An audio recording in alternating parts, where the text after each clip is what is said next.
ನಮಸ್ಕಾರ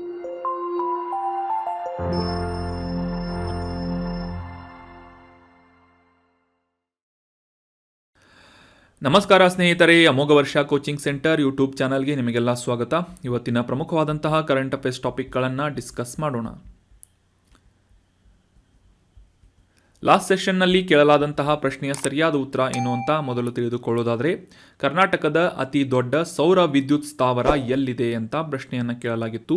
ಆಪ್ಷನ್ಗಳಲ್ಲಿ ತುಮಕೂರು, ರಾಮನಗರ, ಕೋಲಾರ ಅಥವಾ ರಾಯಚೂರು ಅಂತ ನೀಡಲಾಗಿದ್ದು, ಸರಿಯಾದ ಉತ್ತರ ಏನು ಅಂತಂದರೆ ಆಪ್ಷನ್ 1 ತುಮಕೂರು ಜಿಲ್ಲೆಯ ಪಾವಗಡದಲ್ಲಿ ಕರ್ನಾಟಕದಲ್ಲೇ ಅತಿ ದೊಡ್ಡದಾದಂತಹ ಸೌರ ವಿದ್ಯುತ್ ಸ್ಥಾವರ ಅಥವಾ ಸೋಲಾರ್ ಪಾರ್ಕನ್ನು ಇನ್ಸ್ಟಾಲ್ ಮಾಡಲಾಗಿದೆ. So option 1 Tumakuru is right answer. Tumakuru ಜಿಲ್ಲೆಯ ಪಾವಗಡದಲ್ಲಿ ಸುಮಾರು 13,000 ಎಕರೆಗಳಷ್ಟು ವಿಸ್ತೀರ್ಣದಲ್ಲಿ ಕರ್ನಾಟಕದಲ್ಲಿ ಅತಿ ದೊಡ್ಡದಾದಂತಹ ಮತ್ತು ಭಾರತದಲ್ಲಿ 2ನೇ ಅತಿ ದೊಡ್ಡದಾದಂತಹ ಸೋಲಾರ್ ಪಾರ್ಕನ್ನು ಇನ್ಸ್ಟಾಲೇಷನ್ ಮಾಡಲಾಗಿದೆ. 2019ರಲ್ಲಿ ಈ ಒಂದು ಪ್ರಕ್ರಿಯೆಯನ್ನು ಕಂಪ್ಲೀಟ್ ಮಾಡಲಾಗಿದ್ದು, ಸುಮಾರು 2,050 ಮೆಗಾವ್ಯಾಟ್ಗಳಷ್ಟು ವಿದ್ಯುತ್ ಉತ್ಪಾದನೆಯ ಉದ್ದೇಶದಿಂದ ಈ ಪಾವಗಡದ ಸೋಲಾರ್ ಪಾರ್ಕನ್ನು ಇನ್ಸ್ಟಾಲ್ ಮಾಡಲಾಗಿದೆ. ಇನ್ನು ಭಾರತದಲ್ಲಿ ಅತಿ ದೊಡ್ಡದಾದಂತಹ ಮತ್ತು ಜಗತ್ತಿನಲ್ಲೇ ಅತಿ ದೊಡ್ಡದಾದಂತಹ ಸೋಲಾರ್ ಪಾರ್ಕ್ ಯಾವುದು ಅಂತಂದರೆ ಬದ್ಲಾ ಸೋಲಾರ್ ಪಾರ್ಕ್ ಆಗಿದೆ. ಇದು ರಾಜಸ್ಥಾನದಲ್ಲಿ ಲೊಕೇಟ್ ಆದಂತಹ ಇನ್ಸ್ಟಾಲ್ ಮಾಡಲಾದಂತಹ ಸೋಲಾರ್ ಪಾರ್ಕ್ ಆಗಿದ್ದು, ಸುಮಾರು 2,245 ಮೆಗಾವ್ಯಾಟ್ಗಳಷ್ಟು ವಿದ್ಯುತ್ತನ್ನು, ಈ ಸೌರ ವಿದ್ಯುತ್ತನ್ನು ಉತ್ಪಾದನೆ ಮಾಡುವಂತಹ ಕೆಪಾಸಿಟಿಯನ್ನು ರಾಜಸ್ಥಾನದ ಬದ್ಲಾ ಸೋಲಾರ್ ಪಾರ್ಕ್ ಹೊಂದಿದೆ. ಇನ್ನು 2ನೇ ಸ್ಥಾನದಲ್ಲಿ ಚೀನಾದ ಸೋಲಾರ್ ಪಾರ್ಕ್ ಇದೆ. ನೆನಪಿಟ್ಕೊಳ್ಳಿ, ವೆರಿ ಇಂಪಾರ್ಟೆಂಟ್. ಜಾಗತಿಕವಾಗಿ ಅತಿ ದೊಡ್ಡದಾದಂತಹ ಸೋಲಾರ್ ಪಾರ್ಕ್ ಎಲ್ಲಿದೆ ಅಂತಂದರೆ ರಾಜಸ್ಥಾನದಲ್ಲಿದೆ. 2ನೇ ಭಾರತದ ಅತಿ ದೊಡ್ಡದಾದಂತಹ ಸೋಲಾರ್ ಪಾರ್ಕ್ ಯಾವುದು ಅಂತಂದರೆ ನಮ್ಮ ತುಮಕೂರಿನ ಪಾವಗಡ ಸೋಲಾರ್ ಪಾರ್ಕ್ ಆಗಿದ್ದು, ಜಾಗತಿಕವಾಗಿ 2ನೇ ಅತಿ ದೊಡ್ಡದಾದಂತಹ ಈ ಸೋಲಾರ್ ಪಾರ್ಕ್ ಯಾವುದು ಅಂತಂದರೆ ಚೀನಾದಲ್ಲಿರುವಂತಹ ಸೋಲಾರ್ ಪಾರ್ಕ್ ಆಗಿದೆ. ಸೊ ಪಾವಗಡ್ ಅಂತ ಅಥವಾ ತುಮಕೂರು ಅಂತ ಆನ್ಸರ್ ಮಾಡಿದಂತಹ ಎಲ್ಲ ಸ್ಟೂಡೆಂಟ್ಸ್ಗಳಿಗೆ ಕಾಂಗ್ರ್ಯಾಚುಲೇಷನ್ಸ್. ಇದೇ ರೀತಿಯಾಗಿ ಡಿಸ್ಕಷನ್ನಲ್ಲಿ ಭಾಗವಹಿಸ್ತಾರಿ, ನಿಮ್ಮ ಆನ್ಸರ್ಗಳನ್ನು ಕಮೆಂಟ್ ಮಾಡ್ತಾಯಿರಿ ಅಂತ ಹೇಳ್ತಾ ಇವತ್ತಿನ ಪ್ರಶ್ನೆ ಏನು ಅಂತ ನೋಡೋಣ. ಇವತ್ತಿನ ಪ್ರಶ್ನೆ ಈ ಕೆಳಗಿನ ಯಾವ ಸಂವಿಧಾನಿಕ ತಿದ್ದುಪಡಿಯ ಅಡಿಯಲ್ಲಿ ಭಾರತದಲ್ಲಿ GST ಅಥವಾ ಗೂಡ್ಸ್ ಆ್ಯಂಡ್ ಸರ್ವಿಸಸ್ ಟ್ಯಾಕ್ಸನ್ನು ಪರಿಚಯಿಸಲಾಯಿತು ಅಂತ ಪ್ರಶ್ನೆ ಇದೆ.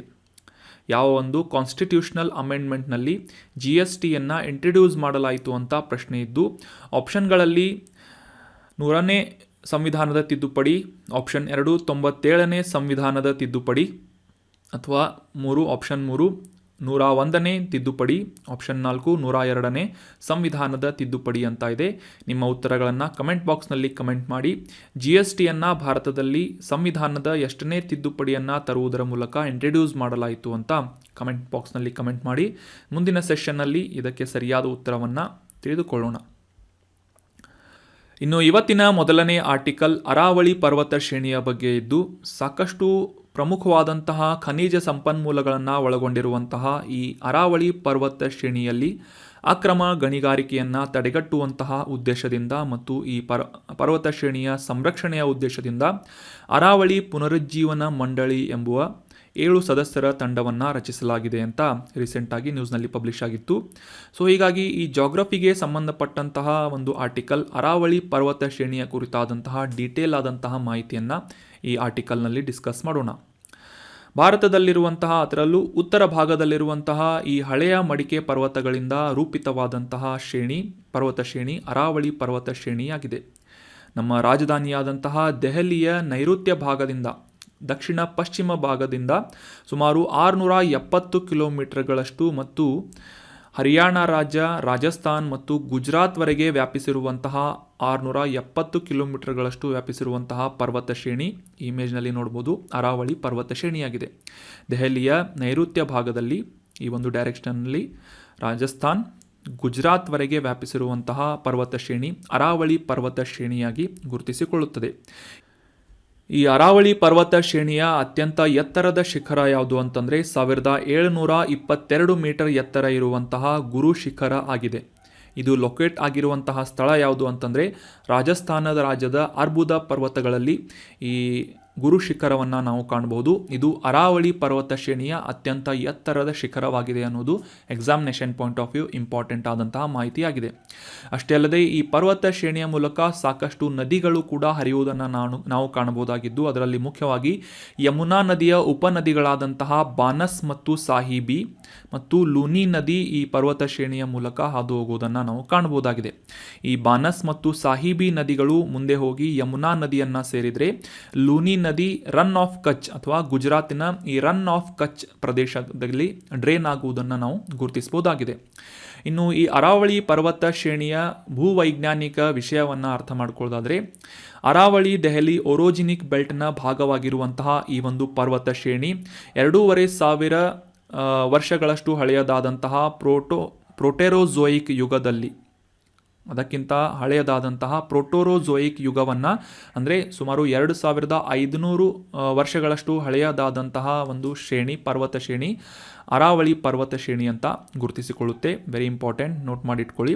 ಅದೇ ರೀತಿಯಾಗಿ ಈ ಒಂದು ಪ್ರೋಟೋರೋಜೋಯಿಕ್ ಯುಗದಲ್ಲಿ ಈ ಟೆಕ್ಟಾನಿಕ್ ಫಲಕಗಳ ಘರ್ಷಣೆಯಿಂದ ರೂಪುಗೊಂಡಂತಹ ಒಂದು ಮಡಿಕೆ ಪರ್ವತ ಶ್ರೇಣಿ ಈ ಅರಾವಳಿ ಪರ್ವತ ಶ್ರೇಣಿಯಾಗಿದೆ. ಸೊ ಇದರಿಂದ ತಿಳಿದು ಬರೋದೇನು ಅಂತಂದರೆ, ಈ ಅರಾವಳಿ ಪರ್ವತ ಶ್ರೇಣಿಗಳು ಹಿಮಾಲಯ ಪರ್ವತಕ್ಕಿಂತ ಹಳೆಯದಾದಂತಹ ಪರ್ವತ ಶ್ರೇಣಿಗಳಾಗಿವೆ. ಪ್ರಾಚೀನ ಕಾಲದಲ್ಲಿ ಈ ಅರಾವಳಿ ಪರ್ವತ ಶ್ರೇಣಿಗಳು ಅತ್ಯಂತ ಎತ್ತರವಾಗಿದ್ದು ಲಕ್ಷಾಂತರ ವರ್ಷಗಳಿಂದಾಗಿ ಹವಾಮಾನದ ಬದಲಾವಣೆಯಿಂದಾಗಿ ಸಾಕಷ್ಟು ಕ್ಷೀಣಿಸಿವೆ ಅಂತ, ಇವುಗಳ ಹೈಟ್ ಸಾಕಷ್ಟು ಕಡಿಮೆಗೊಂಡಿದೆ ಅಂತ ನಾವು ಒಂದು ಭೂವೈಜ್ಞಾನಿಕ ಮಾಹಿತಿಯನ್ನು ಅಂಡರ್ಸ್ಟ್ಯಾಂಡ್ ಮಾಡ್ಕೋಬೋದಾಗಿದೆ. ಆಗಲೇ ತಿಳಿಸಿದ ಹಾಗೆ ಈ ಅಕ್ರಮ ಗಣಿಗಾರಿಕೆ ನಡೀತಾ ಇರುವಂತಹ ಒಂದು ಪ್ರದೇಶವಾಗಿರುವಂತಹ ಅರಾವಳಿ ಪರ್ವತ ಶ್ರೇಣಿಯಲ್ಲಿ ತಾಮ್ರ, ಸತು, ಸೀಸ, ಅಮೃತ ಶಿಲೆಗಳಂತಹ ಸಾಕಷ್ಟು ಮೌಲ್ಯಯುತವಾದಂತಹ ಖನಿಜ ಸಂಪನ್ಮೂಲಗಳನ್ನು ಕೂಡ ನಾವು ಕಾಣಬಹುದಾಗಿದೆ. ಸೊ ಹೀಗಾಗಿ ಈ ಒಂದು ಪ್ರದೇಶದಲ್ಲಿ ಈ ಅರಾವಳಿ ಪರ್ವತ ಶ್ರೇಣಿಯನ್ನು ಗಣಿಗಾರಿಕೆಯಿಂದ, ಅದರಲ್ಲೂ ಮುಖ್ಯವಾಗಿ ಅಕ್ರಮ ಗಣಿಗಾರಿಕೆಯಿಂದ ತಪ್ಪಿಸುವಂತಹ ಉದ್ದೇಶದಿಂದ ಈ ಅರಾವಳಿ ಪುನರುಜ್ಜೀವನ ಮಂಡಳಿಯನ್ನು ಸ್ಥಾಪಿಸಲಾಗಿದೆ ಅಂತ ನಾವು ಕಾಂಟೆಕ್ಸ್ಟ್ನಲ್ಲಿ ಅರ್ಥ ಮಾಡ್ಕೊಂಡ್ವಿ. ಸೊ ಈ ಅರಾವಳಿ ಪರ್ವತ ಶ್ರೇಣಿಯನ್ನು ಅರ್ಥ ಮಾಡ್ಕೊಂಡ್ವಿ. ಈ ಹರಿಯಾಣ, ರಾಜಸ್ಥಾನ್ ಮತ್ತು ಗುಜರಾತ್ವರೆಗೆ ಸುಮಾರು 670 ಕಿಲೋಮೀಟರ್ಗಳ ವ್ಯಾಪ್ತಿಯನ್ನು ಹೊಂದಿರುವಂತಹ ಅರಾವಳಿ ಪರ್ವತ ಶ್ರೇಣಿಯನ್ನು ಇಲ್ಲಿ ನೋಡ್ಬೋದು. ಅದೇ ರೀತಿಯಾಗಿ ಅದರ ದಕ್ಷಿಣ ಭಾಗಕ್ಕೆ ಅಂದರೆ ಭಾರತದ ಮಧ್ಯಭಾಗದಲ್ಲಿ ವಿಂಧ್ಯ ಪರ್ವತ ಶ್ರೇಣಿ, ಅದರ ಕೆಳಗಡೆ ಸಾತ್ಪುರ ಪರ್ವತ ಶ್ರೇಣಿ ಮತ್ತು ಈ ನೈಋತ್ಯ ಭಾಗದಲ್ಲಿ ವೆಸ್ಟರ್ನ್ ಘಾಟ್ಸ್ ಅಂತ ಪಶ್ಚಿಮ ಘಟ್ಟಗಳನ್ನು ನೋಡ್ಬೋದು. ಅದೇ ರೀತಿಯಾಗಿ ಪೂರ್ವ ಘಟ್ಟಗಳು ಅಥವಾ ಈಸ್ಟರ್ನ್ ಘಾಟ್ಸ್ಗಳ ಪರ್ವತ ಶ್ರೇಣಿಯನ್ನು ಕೂಡ ನಾವು ಇಲ್ಲಿ ಲೊಕೇಟ್ ಮಾಡಬಹುದಾಗಿದೆ. ಉತ್ತರ ಭಾಗದಲ್ಲಿ ಹಿಮಾಲಯ ಪರ್ವತ ಶ್ರೇಣಿ ಇಲ್ಲಿ ಲೊಕೇಟ್ ಆಗಿದೆ ಅಂತ ನಾವು ಕ್ಲಿಯರ್ ಆಗಿ ಅಂಡರ್ಸ್ಟ್ಯಾಂಡ್ ಮಾಡ್ಕೋಬೋದಾಗಿದೆ. So that was about detailed information of Aravalli mountain ranges. ಇನ್ನು ಮುಂದಿನ ಆರ್ಟಿಕಲ್ ವಿಶ್ವಸಂಸ್ಥೆಯ ವಿಶ್ವ ಆಹಾರ ಕಾರ್ಯಕ್ರಮದ ಬಗ್ಗೆ ಇದೆ. ಮೊದಲಿಗೆ ಕಾಂಟೆಕ್ಸ್ಟನ್ನು ಅರ್ಥ ಮಾಡ್ಕೊಳ್ಳೋದಾದರೆ, ಜಾಗತಿಕವಾಗಿ ವಿಶ್ವಸಂಸ್ಥೆಯಿಂದ ಲಕ್ಷಾಂತರ ಜನರಿಗೆ ನೀಡಲಾಗ್ತಾ ಇದ್ದಂತಹ ಆಹಾರ ನಗದು ಪಾವತಿಗಳು ಮತ್ತು ಅನೇಕ ದೇಶಗಳಲ್ಲಿ ಈ ಒಂದು ಇತರ ಸಹಾಯಗಳನ್ನು ಕೂಡ ನೀಡಲಾಗ್ತಾ ಇತ್ತು. ಸೊ ರೀಸೆಂಟಾಗಿ ಈ ಕುಂಠಿತ ಹಣಕಾಸಿನ ಬಿಕ್ಕಟ್ಟಿನ ಕಾರಣಕ್ಕಾಗಿ ಈ ಒಂದು ವಿಶ್ವಸಂಸ್ಥೆಯಿಂದ ಮಾಡಲಾಗ್ತಾ ಇದ್ದಂತಹ ಈ ಒಂದು ಪ್ರೋಗ್ರಾಮನ್ನು ಅಥವಾ ಈ ಒಂದು ಸಹಾಯವನ್ನು ನಿಲ್ಲಿಸಲಾಗಿದೆ. ಅದರಲ್ಲಿ ಸಾಕಷ್ಟು ಕಡಿತಗಳನ್ನು ನಾವು ಕಾಣಬಹುದಾಗಿದೆ ಅಂತ ವಿಶ್ವ ಆಹಾರ ಕಾರ್ಯಕ್ರಮ ಅಥವಾ ವರ್ಲ್ಡ್ ಫುಡ್ ಪ್ರೋಗ್ರಾಮ್ನ ಉಪ ಕಾರ್ಯನಿರ್ವಾಹಕ ನಿರ್ದೇಶಕರಿಂದ ಒಂದು ಸ್ಟೇಟ್ಮೆಂಟನ್ನು ಅಥವಾ ಒಂದು ನ್ಯೂಸನ್ನು ಪಬ್ಲಿಷ್ ಮಾಡಲಾಗಿತ್ತು. ಸೊ ಹೀಗಾಗಿ ಈ ವಿಶ್ವಸಂಸ್ಥೆಯ ವಿಶ್ವ ಆಹಾರ ಕಾರ್ಯಕ್ರಮ ಅಥವಾ ವರ್ಲ್ಡ್ ಫುಡ್ ಪ್ರೋಗ್ರಾಮ್ ಕುರಿತಾದಂತಹ ಈ ಒಂದು ಸಂಸ್ಥೆಯ ಕುರಿತಾದಂತಹ ಕೆಲವೊಂದಿಷ್ಟು ಪ್ರಮುಖ ಮಾಹಿತಿಗಳನ್ನು, examination point of view important ಮಾಹಿತಿಗಳನ್ನು ಅಂಡರ್ಸ್ಟ್ಯಾಂಡ್ ಮಾಡ್ಕೊಳ್ಳೋದಕ್ಕೆ ಪ್ರಯತ್ನ ಪಡೋಣ. ಈ ವರ್ಲ್ಡ್ ಫುಡ್ ಪ್ರೋಗ್ರಾಮ್ ಕೂಡ ವಿಶ್ವಸಂಸ್ಥೆಯ ಒಂದು ವಿಶೇಷವಾದಂತಹ ಶಾಖೆಯಾಗಿದ್ದು, ಜಾಗತಿಕವಾಗಿ ಈ ಹಸಿವಿನ ನಿರ್ಮೂಲನೆ ಮತ್ತು ವಿಶ್ವದಲ್ಲಿ ಆಹಾರ ಭದ್ರತೆಯನ್ನು ಉತ್ತೇಜಿಸುವಂತಹ ನಿಟ್ಟಿನಲ್ಲಿ 1961ರಲ್ಲಿ ಸ್ಥಾಪನೆಯಾದಂತಹ ವಿಶ್ವದ ಅತಿ ದೊಡ್ಡ ಮಾನವೀಯ ಸಂಸ್ಥೆಯಾಗಿ ಈ ವರ್ಲ್ಡ್ ಫುಡ್ ಪ್ರೋಗ್ರಾಮ್ ಅಥವಾ ವಿಶ್ವ ಆಹಾರ ಕಾರ್ಯಕ್ರಮವನ್ನು ಗುರುತಿಸಲಾಗುತ್ತದೆ ಅಥವಾ ರೆಕಾಗ್ನೈಸ್ ಮಾಡಲಾಗುತ್ತದೆ. ಅಷ್ಟಲ್ಲದೆ ಈ 17 ಸುಸ್ಥಿರ ಅಭಿವೃದ್ಧಿ ಗುರಿಗಳು, ಇವನ್ನೆಲ್ಲ ಸಾಕಷ್ಟು ಬಾರಿ ನಾವು ಡಿಸ್ಕಸ್ ಮಾಡಿದ್ದೇವೆ. ಅದೇ ರೀತಿಯಾಗಿ ಈ 17 ಸುಸ್ಥಿರ ಅಭಿವೃದ್ಧಿ ಗುರಿಗಳು ಅಥವಾ ಸಸ್ಟೈನೇಬಲ್ ಡೆವಲಪ್ಮೆಂಟ್ ಗೋಲ್ಗಳಲ್ಲಿ 2ನೇ ಗುರಿಯಾದಂತಹ ಈ ಝೀರೋ ಹಂಗರ್ ಮೊದಲನೇದು ನೋ ಪಾವರ್ಟಿ ಆ್ಯಂಡ್ ಎರಡನೇದು ಝೀರೋ ಹಂಗರ್ ಅಂತ. ಸೊ ಈ ಹಸಿವಿನ ಮುಕ್ತ ಅಥವಾ ಹಸಿವನ್ನು ಕೊನೆಗೊಳಿಸುವಂತಹ ಉದ್ದೇಶದಿಂದ ಜಾಗತಿಕವಾಗಿ ಆಹಾರ ಭದ್ರತೆಯನ್ನು ಉತ್ತೇಜಿಸಿ ಈ ಒಂದು ಪೋಷಣೆಯನ್ನು ಜಾಗತಿಕವಾಗಿ ಸುಧಾರಿಸುವಂತಹ ನಿಟ್ಟಿನಲ್ಲಿ ಮತ್ತು ಈ ಗುರಿಗಳನ್ನು 2030 ವೇಳೆಗೆ ಸಾಧಿಸುವಂತಹ ಗುರಿಯನ್ನು ವಿಶ್ವ ಆಹಾರ ಕಾರ್ಯಕ್ರಮ ಅಥವಾ ವರ್ಲ್ಡ್ ಫುಡ್ ಪ್ರೋಗ್ರಾಮ್ ಹೊಂದಿದೆ. ಸೊ ಇದೇ ಒಂದು ಗುರಿಯಿಂದ ಗೈಡ್ ಅಥವಾ ಒಂದು ಮಾರ್ಗಸೂಚಿಯನ್ನು ಪಡೆದುಕೊಂಡು ಈ ವಿಶ್ವ ಆಹಾರ ಕಾರ್ಯಕ್ರಮ 1961ರಿಂದ ಕಾರ್ಯವನ್ನು ಮಾಡ್ತಾ ಇದೆ. ಇನ್ನು ಈ ರೀತಿಯಾದಂತಹ ಹಸಿವನ್ನು ನಿರ್ಮೂಲನೆ ಮಾಡುವಂತಹ ನಿಟ್ಟಿನಲ್ಲಿ ಕೆಲಸ ಮಾಡ್ತಾ ಇರುವಂತಹ ಈ ವಿಶ್ವ ಆಹಾರ ಕಾರ್ಯಕ್ರಮಕ್ಕೆ ನಿಧಿಗಳು ಅಥವಾ ಧನ ಸಹಾಯ ಎಲ್ಲಿಂದ ಬರುತ್ತೆ ಅಂತಂದರೆ, ಜಾಗತಿಕವಾಗಿ ವಿವಿಧ ದೇಶಗಳ ಸರ್ಕಾರಗಳು, ಕಾರ್ಪೊರೇಟ್ ಕಂಪನಿಗಳು ಮತ್ತು ಖಾಸಗಿ ದಾನಿಗಳಿಂದ ಸ್ವಯಂ ಪ್ರೇರಿತವಾದಂತಹ ದೇಣಿಗೆಯನ್ನು ಪಡೆದುಕೊಳ್ಳುವುದರ ಮೂಲಕ ಈ ವರ್ಲ್ಡ್ ಫುಡ್ ಪ್ರೋಗ್ರಾಮ್ ಸಂಸ್ಥೆಗೆ ಧನ ಸಹಾಯವನ್ನು ನೀಡಲಾಗುತ್ತದೆ ಅಥವಾ ಧನ ಸಹಾಯವನ್ನು ಈ ಸಂಸ್ಥೆ ಪಡೆದುಕೊಳ್ಳುತ್ತದೆ. ವಿಶ್ವಸಂಸ್ಥೆಯ ಅಭಿವೃದ್ಧಿ ಕಾರ್ಯಕ್ರಮದ ಸದಸ್ಯತ್ವವನ್ನು ಕೂಡ ಈ ವರ್ಲ್ಡ್ ಫುಡ್ ಪ್ರೋಗ್ರಾಂ ಹೊಂದಿದ್ದು, ಇದರ ಮುಖ್ಯ ಕಚೇರಿ ಇರುವುದು ಇಟಲಿ ದೇಶದ ರೋಮ್ ನಗರದಲ್ಲಿ. 1963ರಿಂದ ಭಾರತದಲ್ಲೂ ಕೂಡ ಈ ವಿಶ್ವ ಆಹಾರ ಕಾರ್ಯಕ್ರಮ ಕೆಲಸವನ್ನು ಮಾಡ್ತಾ ಇದ್ದು, ಇತ್ತೀಚೆಗೆ ಅಂದರೆ 2020ರಲ್ಲಿ ನೊಬೆಲ್ ಶಾಂತಿ ಪುರಸ್ಕಾರವನ್ನು ಕೂಡ ಈ ವರ್ಲ್ಡ್ ಫುಡ್ ಪ್ರೋಗ್ರಾಂ ಅನ್ನುವ ಸಂಸ್ಥೆ ಮತ್ತು ಇದರ ಒಂದು ಕೆಲಸ ಮಾಡುತ್ತಿರುವ ಕಾರ್ಯನಿರ್ವಹಿಸುತ್ತಿರುವಂತಹ ಒಂದು ವಿಶೇಷವಾದಂತಹ ಸಾಧನೆಗೆ ಮತ್ತು ಇದರ ಕಾರ್ಯವೈಖರಿಗೆ ಪ್ರೋತ್ಸಾಹವನ್ನು ನೀಡುವಂತಹ ಉದ್ದೇಶದಿಂದ ಈ ಒಂದು ಶಾಂತಿ ಪುರಸ್ಕಾರವನ್ನು ಕೂಡ ನೀಡಿ ಗೌರವಿಸಲಾಗಿದೆ. ಅಷ್ಟೇ ಅಲ್ಲದೆ ಈ ವರ್ಲ್ಡ್ ಫುಡ್ ಪ್ರೋಗ್ರಾಂನಿಂದ ವಾರ್ಷಿಕವಾಗಿ ಪಬ್ಲಿಷ್ ಆಗುವಂತಹ ಒಂದು ವಿಶೇಷವಾದಂತಹ ಪ್ರಮುಖ ವರದಿ ಯಾವುದು ಅಂತಂದರೆ, global report on food crisis, ಆಹಾರ ಬಿಕ್ಕಟ್ಟಿನ ಜಾಗತಿಕ ವರದಿಯಾಗಿ ಈ ಒಂದು ರಿಪೋರ್ಟನ್ನು ವರ್ಲ್ಡ್ ಫುಡ್ ಪ್ರೋಗ್ರಾಂನಿಂದ ವಾರ್ಷಿಕವಾಗಿ ಪಬ್ಲಿಷ್ ಮಾಡಲಾಗುತ್ತೆ. ಇದರಲ್ಲಿ ಮುಖ್ಯವಾಗಿ ವಿಶ್ವದ ತೀವ್ರ ಹಸಿವಿನ ಪ್ರಮಾಣವನ್ನು ವಿವರಿಸುವಂತಹ ಮಾಹಿತಿಗಳನ್ನು ಪಬ್ಲಿಷ್ ಮಾಡಲಾಗಿರುತ್ತೆ. ಸೊ ನೆನ್ಪಿಟ್ಕೊಳ್ಳಿ, ಸಾಕಷ್ಟು ಮಾಹಿತಿಗಳನ್ನು ಈ ಒಂದು ಸಂದರ್ಭದಲ್ಲಿ ಡಿಸ್ಕಸ್ ಮಾಡಿದ್ವಿ. ವಿಶ್ವಸಂಸ್ಥೆಯ ಒಂದು ವಿಶೇಷ ಶಾಖೆಯಾಗಿ ಕಾರ್ಯನಿರ್ವಹಿಸುತ್ತಿರುವಂತಹ ಸಂಸ್ಥೆ ವಿಶ್ವ ಆಹಾರ ಕಾರ್ಯಕ್ರಮವಾಗಿದ್ದು, 1961ರಲ್ಲಿ ಇದನ್ನು ಜಾಗತಿಕವಾಗಿ ಈ ಹಸಿವು ನಿರ್ಮೂಲನೆ ಮತ್ತು ಆಹಾರ ಭದ್ರತೆಯನ್ನು ಉತ್ತೇಜಿಸುವಂತಹ ನಿಟ್ಟಿನಲ್ಲಿ ಸ್ಥಾಪನೆ ಮಾಡಲಾಗಿತ್ತು. 2030 ವೇಳೆಗೆ ಜಾಗತಿಕವಾಗಿ ಈ ಹಸಿವನ್ನು ನಿರ್ಮೂಲನೆ ಮಾಡುವಂತಹ ಒಂದು ಉದ್ದೇಶದಿಂದ ಈ ಸುಸ್ಥಿರ ಅಭಿವೃದ್ಧಿ ಗುರಿಯ 2ನೇ ಗುರಿಯನ್ನು ಸಾಧಿಸುವಂತಹ ಉದ್ದೇಶದಿಂದ ಕಾರ್ಯವನ್ನು ನಿರ್ವಹಿಸುತ್ತಿರುವಂತಹ ಸಂಸ್ಥೆ ವಿಶ್ವ ಆಹಾರ ಕಾರ್ಯಕ್ರಮ ಅಂತ ಅಂಡರ್ಸ್ಟ್ಯಾಂಡ್ ಮಾಡ್ಕೊಂಡ್ವಿ. 1963ರಿಂದ ಭಾರತದಲ್ಲೂ ಕೂಡ ಈ ಸಂಸ್ಥೆ ಕಾರ್ಯವನ್ನು ನಿರ್ವಹಿಸ್ತಾ ಇದ್ದು, ಇದರ ಮುಖ್ಯ ಕಚೇರಿಯಲ್ಲಿದೆ ಅಂತಂದರೆ ಇಟಲಿ ದೇಶದ ರೋಮ್ ನಗರದಲ್ಲಿದೆ.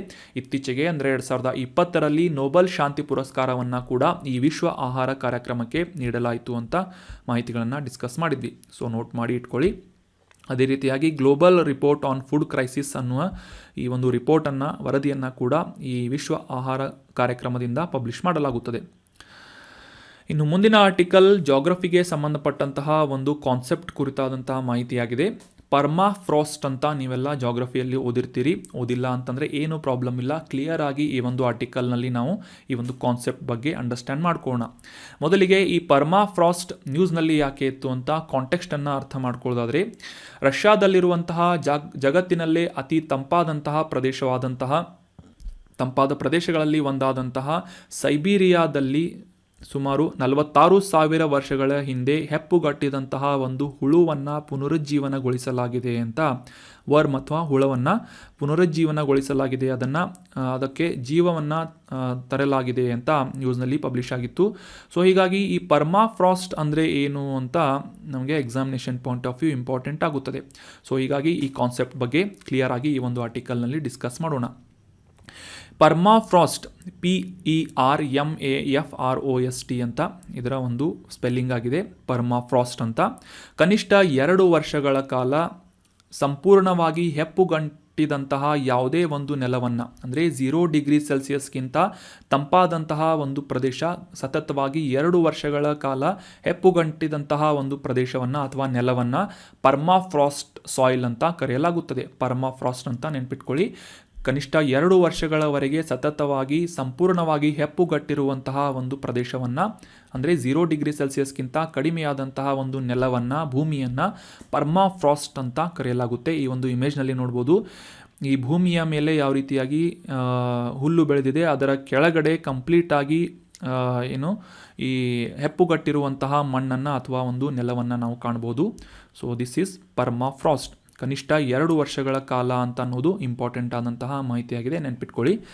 ಸೊ ಶಾಶ್ವತವಾಗಿ ಹೆಪ್ಪುಗಟ್ಟಿದಂತಹ ಮೈದಾನಗಳನ್ನು ಸಾಮಾನ್ಯವಾಗಿ ಅಂದರೆ ಪರ್ಮಾಫ್ರಾಸ್ಟ್ ಆದಂತಹ ಮೈದಾನಗಳನ್ನು, ನೆಲವನ್ನು ನಾವು ಸಾಮಾನ್ಯವಾಗಿ ಎತ್ತರದ ಪರ್ವತಗಳಲ್ಲಿ ಮತ್ತು ಜಾಗತಿಕವಾಗಿ ಧ್ರುವಗಳಲ್ಲಿ ಅಂದರೆ ಈ ಉತ್ತರದ ಆರ್ಕ್ಟಿಕ್ ಅಕ್ಷಾಂಶದ ಮೇಲ್ಗಡೆ ಮತ್ತು ದಕ್ಷಿಣದ ಅಂಟಾರ್ಟಿಕಾ ಖಂಡದಲ್ಲಿ ಸಾಕಷ್ಟು ಪ್ರಮಾಣದಲ್ಲಿ ನಾವು ಈ ಪರ್ಮಾಫ್ರಾಸ್ಟ್ ನೆಲವನ್ನು ಗುರುತಿಸಬಹುದಾಗಿದೆ. ಸೊ ಪರ್ಮಾಫ್ರಾಸ್ಟ್ ಭೂಮಿಯ ದೊಡ್ಡ ಪ್ರದೇಶಗಳನ್ನು ಆವರಿಸಿರುವಂತಹ ಒಂದು ಪ್ರದೇಶವಾಗಿದ್ದು, ಮುಖ್ಯವಾಗಿ ಉತ್ತರಾರ್ಧಗೋಳದಲ್ಲಿ ಪ್ರದೇಶದ ಬಹುತೇಕ ಪಾಲು ಈ ಪರ್ಮಾಫ್ರಾಸ್ಟ್ ಹೊಂದಿದಂತಹ ಪ್ರದೇಶವಾಗಿದೆ ಅಂತ ಅನ್ನೋದು ಪ್ರಮುಖವಾದಂಥ ಮಾಹಿತಿಯಾಗಿದೆ. ಸೊ ಇದರ ಒಂದು ಪರ್ಮಾಫ್ರಾಸ್ಟ್ ನೆಲದ ಸಂಯೋಜನೆಯನ್ನು ನೋಡೋದಾದರೆ ಸಾಮಾನ್ಯವಾಗಿ ಮಣ್ಣು, ಬಂಡೆಗಳು ಮತ್ತು ಮರಳಿನ ಸಂಯೋಜನೆಯಿಂದ ಮಾಡಲಾದಂತಹ ಸಂಪೂರ್ಣವಾಗಿ ಈ ಹೆಪ್ಪುಗಟ್ಟಿದಂತಹ ಪ್ರದೇಶ ಪರ್ಮಾಫ್ರಾಸ್ಟ್ ಆಗಿದೆ. ಮಣ್ಣು ಮತ್ತು ಮಂಜುಗಡ್ಡೆಯ ವರ್ಷಪೂರ್ತಿ ಹೆಪ್ಪುಗಟ್ಟುವಿಕೆಯನ್ನು ಈ ಪರ್ಮಾಫ್ರಾಸ್ಟ್ನಿಂದ ನಾವು ರಿಪ್ರೆಸೆಂಟ್ ಮಾಡಬಹುದಾಗಿದೆ. ಸೊ ಅಷ್ಟೇ ಅಲ್ಲದೆ ಈ ಒಂದು ಪ್ರದೇಶದಲ್ಲಿ ಸತ್ತಂತಹ ಸಸ್ಯಗಳು ಅಥವಾ ಒಂದು ಜೀವ ಇಲ್ಲದೆ ಇರುವಂತಹ ಸಸ್ಯಗಳು ಕಾಲಕ್ರಮೇಣವಾಗಿ ಕೊಳೆಯದೇ ಇರುವುದರಿಂದ, ಅಂದರೆ ಶೀತಲವಾದಂತಹ ಪ್ರದೇಶದಲ್ಲಿ ಕೊಳೆಯುವಿಕೆ ಪ್ರಕ್ರಿಯೆ ಏನಿದೆ ಸಾಕಷ್ಟು ಸ್ಲೋ ಆಗಿ ನಡೆಯುವಂತಹ ಪ್ರಕ್ರಿಯೆಯಾಗಿರುತ್ತೆ. ಸೊ ಹೀಗಾಗಿ ಈ ಸತ್ತ ಸಸ್ಯಗಳಿಂದ ಸಾವಯವ ಇಂಗಾಲವನ್ನು ಅಥವಾ ಆರ್ಗ್ಯಾನಿಕ್ ಇಂಗಾಲವನ್ನು ಕೂಡ ಈ ಪರ್ಮಾಫ್ರಾಸ್ಟ್ ಮಣ್ಣಿನಲ್ಲಿ ನಾವು ಸಾಕಷ್ಟು ಪ್ರಮಾಣದಲ್ಲಿ ಕಾಣಬಹುದಾಗಿದೆ. So that was about detailed information of permafrost. ಇನ್ನು ಮುಂದಿನ ಆರ್ಟಿಕಲ್ ಪ್ರಧಾನಮಂತ್ರಿ ಸ್ಕೂಲ್ ಫಾರ್ ರೈಸಿಂಗ್ ಇಂಡಿಯಾ ಅಂದರೆ PM ಶ್ರೀ ಅನ್ನುವ ಯೋಜನೆಯ ಕುರಿತಾದಂತಹ ಮಾಹಿತಿಯಾಗಿದೆ. ಸಾಕಷ್ಟು ಬಾರಿ ಎಕ್ಸಾಮ್ಗಳಲ್ಲಿ ಈ ಯೋಜನೆಯ ಕುರಿತಾದಂತಹ ಕ್ವಶನ್ಗಳನ್ನು ಕೇಳ್ತಾ ಇರ್ತಾರೆ. ಸೊ ಹೀಗಾಗಿ ಈ ಒಂದು ಆರ್ಟಿಕಲ್ನಲ್ಲಿ ಪ್ರಧಾನಮಂತ್ರಿ ಶ್ರೀ ಅನ್ನುವ ಯೋಜನೆಯ ಕುರಿತಾದಂತಹ ಮಾಹಿತಿಯನ್ನು ಡಿಸ್ಕಸ್ ಮಾಡೋಣ. ರೀಸೆಂಟಾಗಿ ಪ್ರಧಾನಮಂತ್ರಿಗಳಿಂದ ಭಾರತೀಯ ಶಿಕ್ಷಾ ಸಮಾಗಮ್ 2023 ಈ ಒಂದು ಕಾರ್ಯಕ್ರಮವನ್ನು ಉದ್ಘಾಟನೆ ಮಾಡಲಾಯಿತು ಅಂತ ನ್ಯೂಸ್ನಲ್ಲಿ ಪಬ್ಲಿಷ್ ಆಗಿತ್ತು. ಇದೇ ಒಂದು ಸಮಾರಂಭದಲ್ಲಿ ಪ್ರಧಾನಮಂತ್ರಿ ಶ್ರೀ ಅನ್ನುವ ಯೋಜನೆಯ ಮೊದಲ ಕಂತಿನ ಹಣವನ್ನು ಕೂಡ ಬಿಡುಗಡೆ ಮಾಡಲಾಯಿತು ಅಂತ ನ್ಯೂಸ್ನಲ್ಲಿ ಪಬ್ಲಿಷ್ ಆಗಿತ್ತು. ಸೊ ಹೀಗಾಗಿ ಈ ಪ್ರಧಾನಮಂತ್ರಿ ಶ್ರೀ ಅನ್ನುವ ಯೋಜನೆಯ ಕುರಿತಾದಂತಹ ಡೀಟೇಲ್ ಆದಂತಹ ಒಂದು ಮಾಹಿತಿಯನ್ನು, ಈ ಯೋಜನೆಯ ಕುರಿತಾದಂತಹ ಮಾಹಿತಿಯನ್ನು ಅಂಡರ್ಸ್ಟ್ಯಾಂಡ್ ಮಾಡ್ಕೊಳ್ಳೋಣ. 2022ರಲ್ಲಿ ಘೋಷಣೆ ಮಾಡಲಾದಂತಹ ಯೋಜನೆ PM ಶ್ರೀ ಅನ್ನುವ ಯೋಜನೆಯಾಗಿದೆ. ಇದರ ಫುಲ್ ಫಾರ್ಮ್ ಅನ್ನು ನೆನ್ಪಿಟ್ಕೊಳ್ಳಿ. ಪ್ರಧಾನಮಂತ್ರಿ ಸ್ಕೂಲ್ಸ್ ಫಾರ್ ರೈಸಿಂಗ್ ಇಂಡಿಯಾ ಅನ್ನೋದು ಈ PM ಶ್ರೀ ಯೋಜನೆಯ ಅಥವಾ ಈ ಒಂದು ಯೋಜನೆಯ ಫುಲ್ ಫಾರ್ಮ್ ಆಗಿದೆ. 2022ರಲ್ಲಿ ಈ ಒಂದು ಯೋಜನೆಯನ್ನು ಘೋಷಣೆ ಮಾಡಲಾಗಿತ್ತು. ಸೊ ಈ ಒಂದು ಯೋಜನೆಯ ಮುಖ್ಯ ಉದ್ದೇಶ ಏನು ಅಂತಂದರೆ, ಈ ಕೇಂದ್ರ ಸರ್ಕಾರ ಮತ್ತು ರಾಜ್ಯ ಸರ್ಕಾರ ಮತ್ತು ಕೇಂದ್ರಾಡಳಿತ ಪ್ರದೇಶಗಳು ಈ ಸರ್ಕಾರದ ಸ್ಥಳೀಯ ಸಂಸ್ಥೆಗಳು ನಿರ್ವಹಿಸುವಂತಹ ಒಂದು ಮಾಡೆಲನ್ನು ಡೆವಲಪ್ ಮಾಡಲಾಗಿದ್ದು, ಆಯ್ದ ಮತ್ತು ಅಸ್ತಿತ್ವದಲ್ಲಿರುವಂತಹ ಶಾಲೆಗಳನ್ನು ಗುರುತಿಸಿ ಅವುಗಳನ್ನು ಬಲಪಡಿಸುವಂತಹ ಒಂದು ಉದ್ದೇಶದಿಂದ ದೇಶದಾದ್ಯಂತ ಸುಮಾರು 14,500ಕ್ಕೂ ಹೆಚ್ಚು ಶಾಲೆಗಳನ್ನು ಅಭಿವೃದ್ಧಿಪಡಿಸುವಂತಹ ಉದ್ದೇಶದಿಂದ ಈ PM ಶ್ರೀ ಅನ್ನುವ ಯೋಜನೆಯನ್ನು 2022ರಲ್ಲಿ ಘೋಷಣೆ ಮಾಡಲಾಗಿತ್ತು. ಅಂದರೆ 2022-23ರ ಶೈಕ್ಷಣಿಕ ವರ್ಷದಿಂದ 2026-27ರ ಶೈಕ್ಷಣಿಕ ವರ್ಷದವರೆಗೆ ಕಂಟಿನ್ಯೂ ಆಗ್ತಾ ಇರುವಂತಹ ಈ ಪ್ರಧಾನಮಂತ್ರಿ ಶ್ರೀ ಅನ್ನುವ ಯೋಜನೆಯ ಮುಖ್ಯವಾಗಿ ಈ ಯೋಜನೆಯ ಒಂದು ಟೈಮ್ ಸ್ಪ್ಯಾನ್ನಲ್ಲಿ ಅಥವಾ ಆ ಒಂದು ಸಂದರ್ಭದಲ್ಲಿ ಡೆವಲಪ್ ಮಾಡಲಾದಂತಹ ಶಾಲೆಗಳ ಒಂದು ಮಾನದಂಡವನ್ನು ಕಂಟಿನ್ಯೂಯಸ್ ಆಗಿ ಮಾಡುವಂತೆ ನೋಡಿಕೊಳ್ಳುವುದು ಆಯಾ ರಾಜ್ಯಗಳ ಮತ್ತು ಕೇಂದ್ರಾಡಳಿತ ಪ್ರದೇಶಗಳ ಜವಾಬ್ದಾರಿಯಾಗಿರುತ್ತದೆ. ಸೊ ಈ ಒಂದು PM ಶ್ರೀ ಯೋಜನೆಯ ಅಡಿಯಲ್ಲಿ ಆಯ್ದಂತಹ ಕೆಲವೊಂದಿಷ್ಟು ವಿಶೇಷ ಶಾಲೆಗಳನ್ನು ಮಾದರಿ ಶಾಲೆಗಳಾಗಿ ಯಾವ ರೀತಿಯಾಗಿ ಮಾರ್ಪಡಿಸಲಾಗುತ್ತೆ ಅಂತ ಕ್ಲಿಯರ್ ಆಗಿ ಅಂಡರ್ಸ್ಟ್ಯಾಂಡ್ ಮಾಡ್ಕೊಳ್ಳೋಕ್ಕೆ ಪ್ರಯತ್ನ ಪಡೋಣ. ನಮ್ಮ ಭಾರತದ 2020ರ ರಾಷ್ಟ್ರೀಯ ಶಿಕ್ಷಣ ನೀತಿಯ ಯೋಜನೆಯ ಅಡಿಯಲ್ಲಿ ಅಥವಾ ಈ ಒಂದು ನ್ಯಾಷನಲ್ ಎಜುಕೇಷನ್ ಪಾಲಿಸಿಯ ಅಡಿಯಲ್ಲಿ ಈ ಪ್ರಧಾನಮಂತ್ರಿ ಶ್ರೀ ಯೋಜನೆಯ ಅಡಿಯಲ್ಲಿ ಈ ಮಾದರಿ ಶಾಲೆಗಳಾಗಿ ಕಾರ್ಯನಿರ್ವಹಿಸುವಂತಹ ಒಂದು ರೀತಿಯಲ್ಲಿ ಶಾಲೆಗಳನ್ನು ನಿರ್ದೇಶನ ಮಾಡುವುದು ಮತ್ತು ಅವುಗಳಿಗೆ ಮಾರ್ಗದರ್ಶನವನ್ನು ನೀಡುವುದು. ಅಷ್ಟೇ ಅಲ್ಲದೆ ಈ ಪರಿಸರ ಸ್ನೇಹಿ ಅಂಶಗಳನ್ನು ಮತ್ತು ಹಸಿರು ಶಾಲೆಗಳನ್ನಾಗಿ ಅಭಿವೃದ್ಧಿಪಡಿಸುವಂತಹ ಒಂದು ಗುರಿಯನ್ನು ಈ ಒಂದು ಯೋಜನೆ ಹೊಂದಿದೆ. ಅದೇ ರೀತಿಯಾಗಿ ಈ ಶಿಕ್ಷಣ ಶಾಸ್ತ್ರ ಅನುಭವಾತ್ಮಕ, ಸಮಗ್ರ, ಸಂಯೋಜಿತ, ಆಟೋಟ ಆಧಾರಿತ, ನಿರ್ದಿಷ್ಟವಾಗಿ ಅಡಿಪಾಯದ ವರ್ಷಗಳಲ್ಲಿ ವಿಚಾರಣೆ ಚಾಲಿತ, ಆವಿಷ್ಕಾರ ಆಧಾರಿತ, ಕಲಿಕಾ ಕೇಂದ್ರಿತ, ಚರ್ಚೆ ಆಧಾರಿತ ಮತ್ತು ಹೊಂದಿಕೊಳ್ಳುವಂತಹ ಆನಂದದಾಯಕವಾದಂತಹ ಒಂದು ಮಾದರಿ ಶಾಲೆಗಳನ್ನು ನಿರ್ಮಾಣ ಮಾಡುವಂತಹ ಒಂದು ಗುರಿಯನ್ನು ಈ ಪ್ರಧಾನಮಂತ್ರಿ ಶ್ರೀ ಯೋಜನೆ ಹೊಂದಿದೆ. ಅಥವಾ ಇದರ ಫುಲ್ ಫಾರ್ಮನ್ನು ಆಲ್ರೆಡಿ ತಿಳಿದುಕೊಂಡ ಹಾಗೆ ಪ್ರಧಾನಮಂತ್ರಿ ಸ್ಕೂಲ್ ಫಾರ್ ರೈಸಿಂಗ್ ಇಂಡಿಯಾ ಅಂತ ಇದರ ಫುಲ್ ಫಾರ್ಮ್ ಆಗಿದೆ. ಇದೇ ಒಂದು ನಿಟ್ಟಿನಲ್ಲಿ ಕಲಿತಂತಹ ಸ್ಟೂಡೆಂಟ್ಸ್ಗಳು ಅಥವಾ ವಿದ್ಯಾರ್ಥಿಗಳು ಮುಂದಿನ ವರ್ಷಗಳಲ್ಲಿ ಹೆಚ್ಚಿನ ಉತ್ತಮ ಉದ್ಯೋಗಾವಕಾಶಗಳನ್ನು ಅವರಿಗೆ ಒದಗಿಸುವಂತಹ ನಿಟ್ಟಿನಲ್ಲಿ ಸೆಕ್ಟರ್ ಸ್ಕಿಲ್ ಕೌನ್ಸಿಲ್ಗಳು ಮತ್ತು ಸ್ಥಳೀಯ ಉದ್ಯಮಗಳೊಂದಿಗೆ ಒಂದು ಸಂಪರ್ಕವನ್ನು ಅನ್ವೇಷಣೆ ಮಾಡಿ ಆ ವಿದ್ಯಾರ್ಥಿಗಳಿಗೆ ಸಹಾಯ ಮಾಡುವಂತಹ ನಿಟ್ಟಿನಲ್ಲಿ ಈ ಪ್ರಧಾನಮಂತ್ರಿ ಶ್ರೀ ಯೋಜನೆ ಒಂದು ಗುರಿಯನ್ನು ಸಾಧಿಸುವಂತಹ ಒಂದು ಟಾರ್ಗೆಟನ್ನು 2026-27 ವರ್ಷದವರೆಗೆ ಹೊಂದಿದೆ. ಇನ್ನು ಮುಂದಿನ ಆರ್ಟಿಕಲ್ ಜುಲೈ 29ರಂದು ಆಚರಣೆ ಮಾಡಲಾದಂತಹ ಅಂತಾರಾಷ್ಟ್ರೀಯ ಹುಲಿ ದಿನದ ಬಗ್ಗೆ ಇದೆ. 2023 ಜುಲೈ 29ರಂದು ಅಂತಾರಾಷ್ಟ್ರೀಯ ಹುಲಿಯ ದಿನ ಅಥವಾ ಇಂಟರ್ನ್ಯಾಷನಲ್ ಟೈಗರ್ ಡೇ ಅನ್ನು ಆಚರಿಸಲಾಯಿತು ಅಂತ ನಾವು ರೀಸೆಂಟಾಗಿ ನ್ಯೂಸ್ನಲ್ಲಿ ಓದಿದ್ವಿ. ಅದೇ ರೀತಿಯಾಗಿ ಈ ಅಂತಾರಾಷ್ಟ್ರೀಯ ಹುಲಿ ದಿನದ ಕುರಿತಾದಂತಹ ಮತ್ತು ಈ ಬಂಗಾಲ್ ಟೈಗರ್ ಕುರಿತಾದಂತಹ ಡೀಟೇಲ್ ಮಾಹಿತಿಯನ್ನು ಈ ಒಂದು ಆರ್ಟಿಕಲ್ನಲ್ಲಿ ಡಿಸ್ಕಸ್ ಮಾಡೋಣ. ಜಾಗತಿಕವಾಗಿ ಈ ಅಳಿವಿನಂಚಿನಲ್ಲಿರುವಂತಹ ಹುಲಿ ಜಾತಿಗಳ ಸಂರಕ್ಷಣೆಯ ಕುರಿತಾಗಿ ಜಾಗೃತಿಯನ್ನು ಮೂಡಿಸುವಂತಹ ಉದ್ದೇಶದಿಂದ ಪ್ರತಿ ವರ್ಷ ಜುಲೈ 29ನೇ ದಿನದಂದು ಅಂತಾರಾಷ್ಟ್ರೀಯ ಹುಲಿ ದಿನವನ್ನು ಆಚರಿಸಲಾಗುತ್ತದೆ. ಈ ಹುಲಿಗಳು ಮತ್ತು ಅವುಗಳ ನೈಸರ್ಗಿಕ ಆವಾಸ ಸ್ಥಾನಗಳನ್ನು ರಕ್ಷಿಸುವುದು ಅಷ್ಟೇ ಅಲ್ಲದೆ ಮಾನವ ಮತ್ತು ಹುಲಿಗಳ ನಡುವಿನ ಸಂಘರ್ಷಗಳನ್ನು ಕಡಿಮೆ ಮಾಡಿ ಸಾಮರಸ್ಯದ ಸಹಬಾಳ್ವೆಯನ್ನು ಉತ್ತೇಜಿಸುವಂತಹ ನಿಟ್ಟಿನಲ್ಲಿ ವಿಶ್ವದಾದ್ಯಂತ ಜಾಗೃತಿಯನ್ನು ಮೂಡಿಸುವಂತಹ ಉದ್ದೇಶವನ್ನು ಇಟ್ಕೊಂಡು ಅಂತಾರಾಷ್ಟ್ರೀಯ ಹುಲಿ ದಿನವನ್ನು ಜುಲೈ 29ರಂದು ಜಾಗತಿಕವಾಗಿ ಆಚರಿಸಲಾಗುತ್ತದೆ. 2010ರಲ್ಲಿ ಸೇಂಟ್ ಪೀಟರ್ಸ್ಬರ್ಗ್ನಲ್ಲಿ ಈ ಟೈಗರ್ ಸಮಿಟ್ ಅಥವಾ ಹುಲಿ ಶೃಂಗಸಭೆಯನ್ನು ಆಯೋಜನೆ ಮಾಡಲಾಗಿತ್ತು. ಆ ಒಂದು ಸಂದರ್ಭದಿಂದ ಈ ಹುಲಿ ರಕ್ಷಣೆಯ ಕುರಿತಾದಂತಹ ಒಂದು ಸಾಕಷ್ಟು ಟಾರ್ಗೆಟ್ಸ್ಗಳನ್ನು ಅಥವಾ ಗುರಿಗಳನ್ನು ಹಮ್ಮಿಕೊಳ್ಳಲಾಗಿತ್ತು. ಅದರಲ್ಲಿ ಮುಖ್ಯವಾಗಿ ಈ 13 ಜಾಗತಿಕವಾಗಿ ಹುಲಿಗಳನ್ನು ಹೊಂದಿರುವಂತಹ ದೇಶಗಳಲ್ಲಿ TX2 ಅನ್ನುವ ಒಂದು ಟಾರ್ಗೆಟನ್ನು ಇಟ್ಟುಕೊಳ್ಳಲಾಗಿತ್ತು. ಅಂದರೆ 2022ರ ವೇಳೆಗೆ ಈ 2010ರಲ್ಲಿ ಇದ್ದಂತಹ ಹುಲಿಗಳ ಸಂಖ್ಯೆಯನ್ನು ದ್ವಿಗುಣಗೊಳಿಸುವಂತಹ ಆ ಸಂಖ್ಯೆಯನ್ನು ಡಬಲ್ ಮಾಡುವಂತಹ ಒಂದು ಗುರಿಯನ್ನು 2022ರವರೆಗೆ ಈ ಒಂದು ಗುರಿಯನ್ನು ಸಾಧಿಸುವಂತಹ ಟಾರ್ಗೆಟನ್ನು TX2 ಅಂತ ಕರೆಯಲಾಗುತ್ತೆ. ಜಾಗತಿಕವಾಗಿ 13 ಹುಲಿಗಳನ್ನು ಹೊಂದಿದಂತಹ ದೇಶಗಳಲ್ಲಿ ಈ TX2 ಅನ್ನುವ ಒಂದು ಟಾರ್ಗೆಟನ್ನು ಇಟ್ಟುಕೊಳ್ಳಲಾಗಿತ್ತು.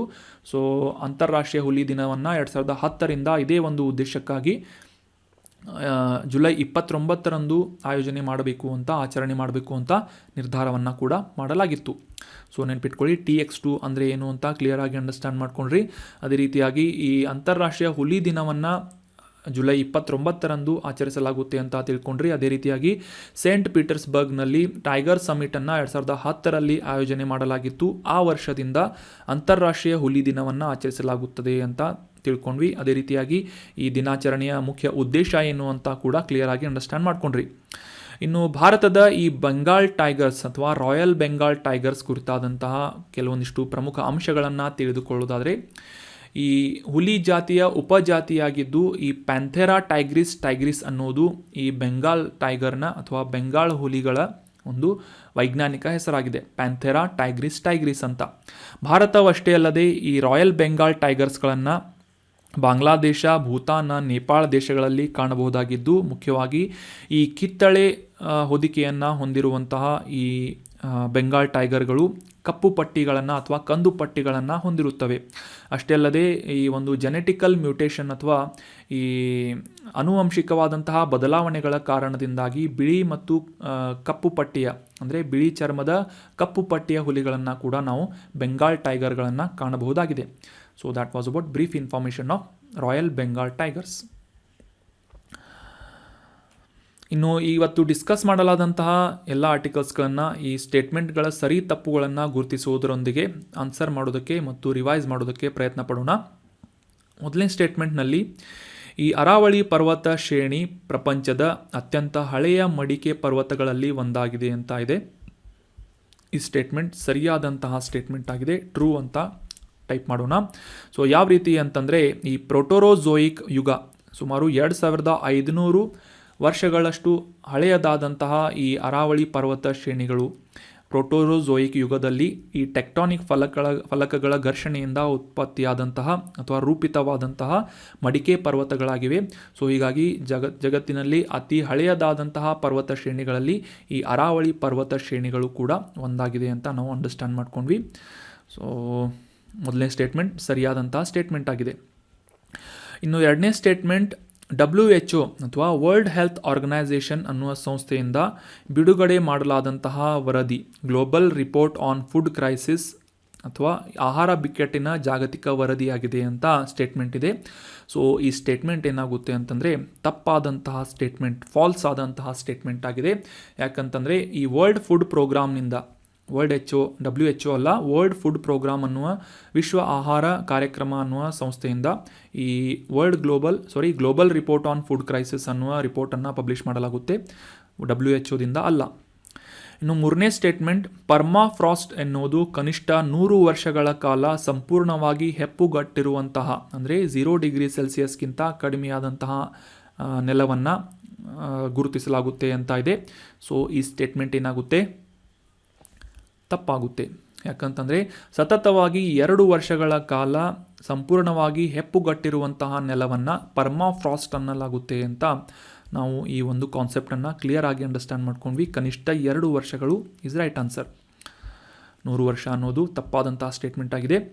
ಅದೇ ರೀತಿಯಾಗಿ ಮುಂದಿನ ಸ್ಟೇಟ್ಮೆಂಟ್ ಏನು ಅಂತ ನೋಡೋದಾದರೆ, PM ಶ್ರೀ ಅನ್ನುವ ಯೋಜನೆಯನ್ನು 2022ರಲ್ಲಿ ಘೋಷಣೆ ಮಾಡಲಾದಂತಹ ಕೇಂದ್ರ ಪ್ರಾಯೋಜಿತ ಅಥವಾ ಸೆಂಟ್ರಲಿ ಸ್ಪಾನ್ಸರ್ಡ್ ಯೋಜನೆಯಾಗಿದೆ ಅಂತ ಇದೆ.